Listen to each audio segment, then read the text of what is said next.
I want you to look at something. This tweet from my Encore teammate Namthray says it all. Games played past flawless, 29. Ascendant shards, 9. Enhancement prisms, 15. Trials engrams, 18. Adept weapons, 17. My good friend Isefa, don't tell her that, who is slightly less of a god at PvP, do tell her that, but can certainly hold her own, had a similar story to tell. 22 matches, 19 wins, 9 Adept Shayuras, 7 matches straight for flawless, 1 evening of fun. The game is showering loot, and not even by the old stingy standards of Trials. We're talking about this being single-handedly the best loot playlist in the entire game. And that's before we talk about the rule set changes, the focusing system, the card system, and this tweet. My name is Ascendant Nomad, and these are my thoughts on the revamped Trials of Osiris.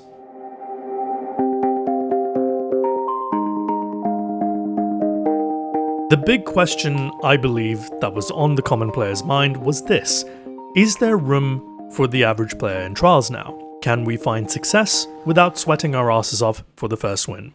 The answer is unreservedly yes. There are a few reasons for this. 1. The revamped Trials has been hyped sufficiently by Bungie, so player population is at an all-time high, which lowers the average level of skill in the player pool. Number 2. You can now solo queue into the playlist much like the current competitive playlist allows. It's a dice roll currently, as you may match stacks or more solo players, sometimes both. But it's entirely possible to go flawless on your own now. No freelance yet, but that's slated to come sometime in the near future. And 3.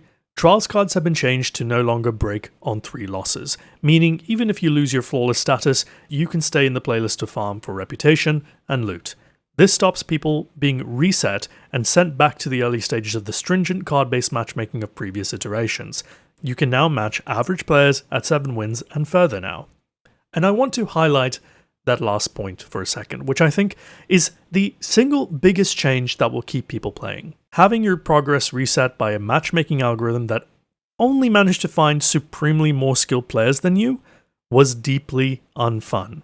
And it wasn't even the algorithm's fault, really. There just wasn't enough average skilled players left to give a shit about Trials. The playlist did nothing to create positive reinforcement with respect to PvP skill, and they certainly weren't being rewarded for their time. And look, you can make puritanical arguments all the livelong day about wanting to enter Trials for your own self-improvement, for the thrill of the competition, and how that should be enough of a reward, and yada yada yada. But the fact of the matter is that people engage in most activities in Destiny 2 because they're chasing loot. It's a looter shooter. That an entire game mode forewent this basic tenet is a huge indictment on Bungie for re-releasing Trials in the state that it was in. But it doesn't matter now because they've largely fixed the loot issue. Not only have they fixed your ability to stay in this playlist, but they've paired it with a mountain of loot. A literal bloody mountain. The new card-based system encourages round wins. The more rounds you win, the more reputation you earn, and the more likely you are to receive post-game drops. The reputation system is now identical to the ones you see in Strikes, Crucible, and Gambit, so there's a lot of familiarity here, and it's very, very welcome. The round win counter caps out at 20, and it's not conditional on anything like making sure you win your game for your rounds to count or anything like that. No, just win a round and the number goes up. So, over the course of time, everyone will hit that 20 round win cap. Everyone. And let me tell you this, I have not had a single blue drop post-match yet. It's been Trials engrams, enhancement prisms, cores, and even a shard or two. I mean, just look at the screen right now. Look at this screenshot. Would you have even imagined this image would have been possible just a few months ago? I mean, I could. I'm dead in it. But an Ascendant shard as a post-game drop. Holy bloody hell. But wait, it gets even better. Flawless is now just a status box on your card now.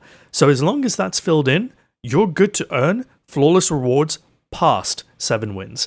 If you have a flawless card and you run matches on it, you can farm adept weapons and endgame materials. And if you don't have flawless, well, this is the best part. You can still get an adept weapon every week. You just need your passage to have 7 wins, have a Trials engram in your inventory, and 50,000 glimmer to get a random adept roll. And I think for the average player that has to work to get their wins, this is a path that fully rewards your time spent in the playlist and the effort you put in.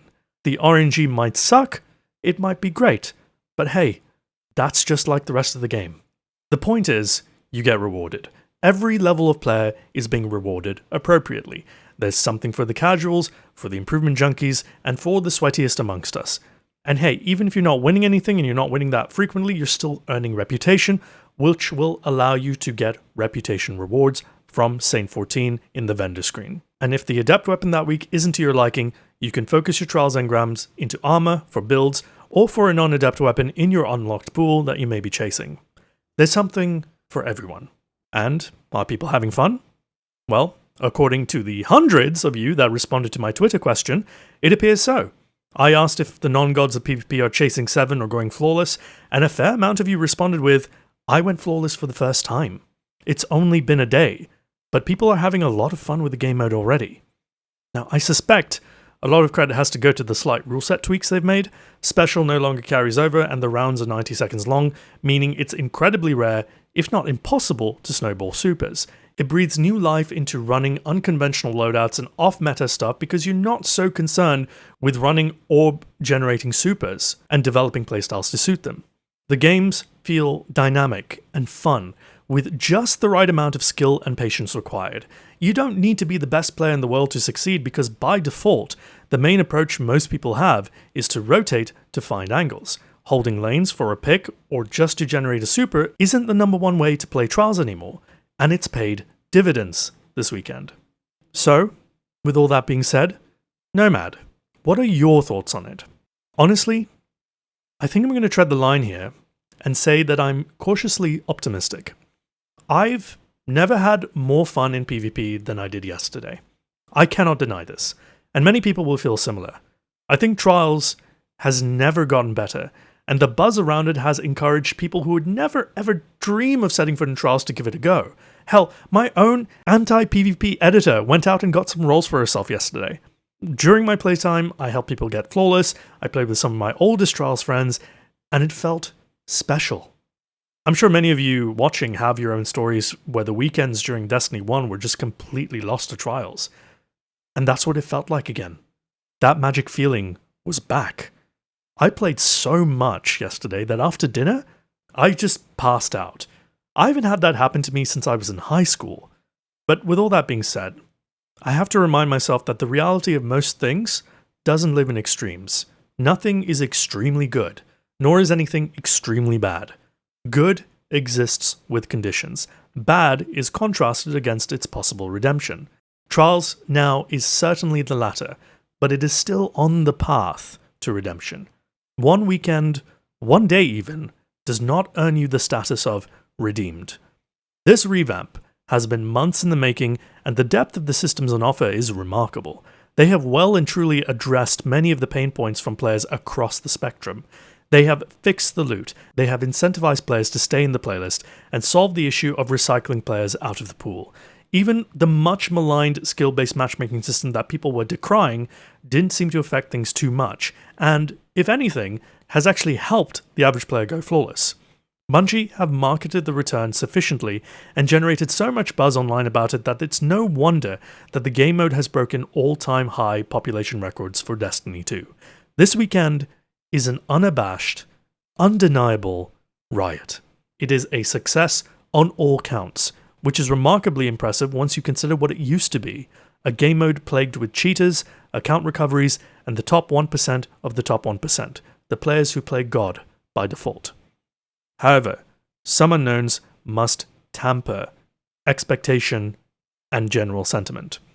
Let's start with the map. Burnout was a safe pick for a map. It's a relatively forgiving and predictable map to play due to its 3x3 grid-like nature. People learn it very easily. It's not a tight map full of long lanes and narrow corridors where being pixel perfect with your positioning is the difference between a kill or a death. Games generally flow well in Burnout, and there isn't much to criticize about it aside from perhaps games feeling a bit too samey at times, but if you play enough Crucible, everything feels samey before long. So the big question here, the big unknown, is how will Trials fare on a less forgiving map? Would we have seen the same numbers if we played a hellscape map like Convergence, where people throw on a sniper and wait for people to peek? What about something like Rusted Lands, where it takes conservatively 2 weeks to find and kill the enemies before they die of old age? The second big unknown is solo queuing. It is absolutely fantastic for the playlist that those flying solo finally have an option to engage in one of the hardest PvP activities there is. But for what I've seen on Twitter, being a solo and matching stacks is unbearable, but somewhat doable if you have a duo stack on your team. Duo stacks themselves have been finding more success, but that's not surprising. Overall, if the experience is miserable enough for some solo queue folks who don't have people to group up with, then it begs the question of the third concern, the third unknown, which if you've been following for a while, you know exactly what I'm about to say. Skill creep. The population is unlikely to increase week over week, and as time goes on, with the major holiday releases around the corner likely to siphon off players, how will the matchmaking and general match quality fare? A decreased pool means a rise in the average skill level, as only the hardcore players will continue to log in on a weekly basis. Questions will be asked of the matchmaking algorithm once this happens, and how it fares under this sort of scrutiny. Season of the Lost is going to be 6 months long, and I seriously doubt Trials alone will sustain a good amount of activity from low to average skill players, especially if a good amount of those people fly solo. Which begs the question, and yet another unknown, will the population be too split from the upcoming freelance mode? A preliminary data chart from Trials report would suggest that a third of all players this weekend have been flying in solo, which is a not insignificant amount of people to account for.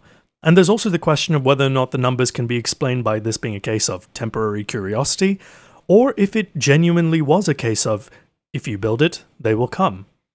With all of these unknowns, it doesn't make sense to me to be anything other than cautiously optimistic, because a lot of the unknowns will be answered after some time has passed, and we can't do anything to influence that. Nor can we reasonably say whether or not Trials has been saved, as it were. But what we can say is, aside from the solo queuing issue, Bungie has given this mode every reason to succeed and stand on its own 2 feet. And based off this weekend alone, it is night and day from the cheetah-infested, recovery-riddled wasteland that it used to be. After 9 hours of playing Trials yesterday, I went to bed with a huge smile on my face. My girlfriend, bless her socks, didn't understand, and I couldn't really adequately describe it either. But she said I looked happier than I've ever been playing Destiny 2. And you know what? She was right. Time will tell if I'll continue to go to bed feeling like a 15-year-old again, but with the way things are right now, I'm going to make the most of it. To the Bungie employees who may be watching, words cannot express the gratitude I have for you for bringing the magic back. I hope it continues long into the future. Thank you. And thank you for watching. I'll see you in Trials. Cheers.